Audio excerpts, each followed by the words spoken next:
Hello बच्चों, हमारा अगला टॉपिक है मोमेंट ऑफ इनर्शिया।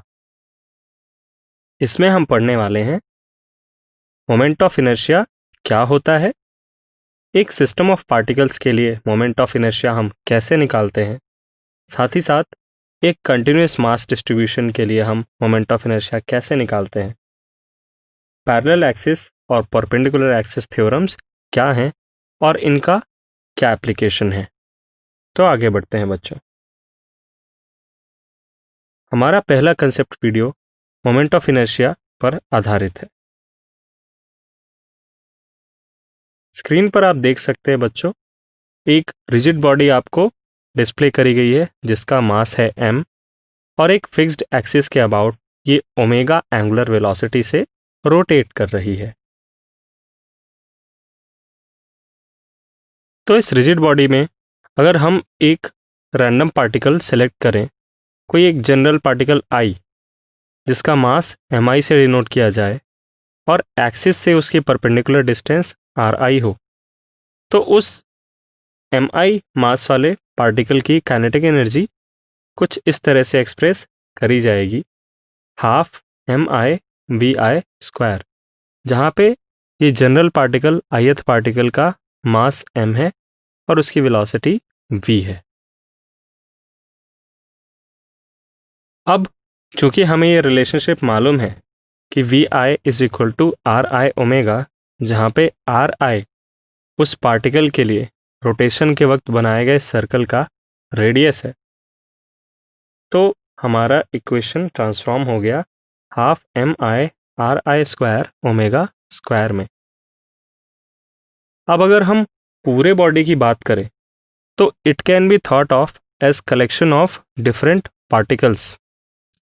तो i की वैल्यू 1 से लेके n तक वेरी करेगी, यानी कि हम जितने भी हमारे पार्टिकल्स हैं हम सबका टोटल काइनेटिक एनर्जी निकालेंगे तो ये समेशन फॉर्मूले में शो होगा।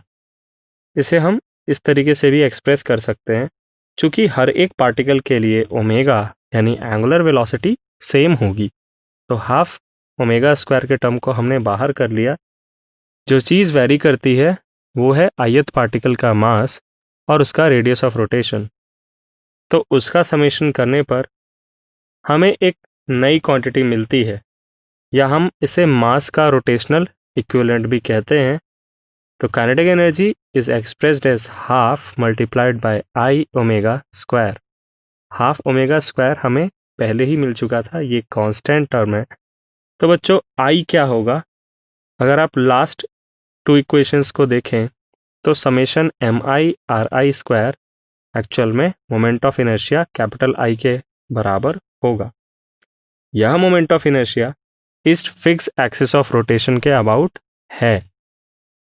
क्योंकि बच्चों आप स्वयं सोचें कि अगर एक्सिस ऑफ रोटेशन को मैं शिफ्ट करके यहाँ पे ड्रॉ कर दूँ या फिर यहाँ पे ड्रॉ कर दूँ, तो ri यानी कि आपके पार्टिकल की उस एक्सिस ऑफ रोटेशन से दूरी बदल जाएगी और उसी तरीके से आपका मोमेंट ऑफ इनर्शिया भी बदल जाएगा। तो फाइनली हमारे पास ये इक्वेशन मिली, k is equal to half i omega square. Translational motion में जब बॉडी ट्रांसलेट कर रही हो, हम काइनेटिक एनर्जी कुछ इस तरह से एक्सप्रेस करते हैं, जहाँ पर हाफ mv स्क्वायर उसकी टोटल काइनेटिक एनर्जी को रिप्रेजेंट करता है। अगर हम दोनों ही मोशंस में एक एनालॉजी सेट करें तो यहाँ पर i की जगह m है और ओमेगा की जगह v है, यानी ओमेगा और v इसके मोशन को रिप्रेजेंट करते हैं, जबकि m और i इसके इनर्शिया को रिप्रेजेंट करते हैं। So we can say that moment of inertia I is rotational analog of mass in linear motion, यानी कि जो काम मास करता है लीनियर मोशन में, कुछ उसी तरह का बिहेवियर, कुछ वही role moment of inertia play करता है रोटेशनल मोशन में।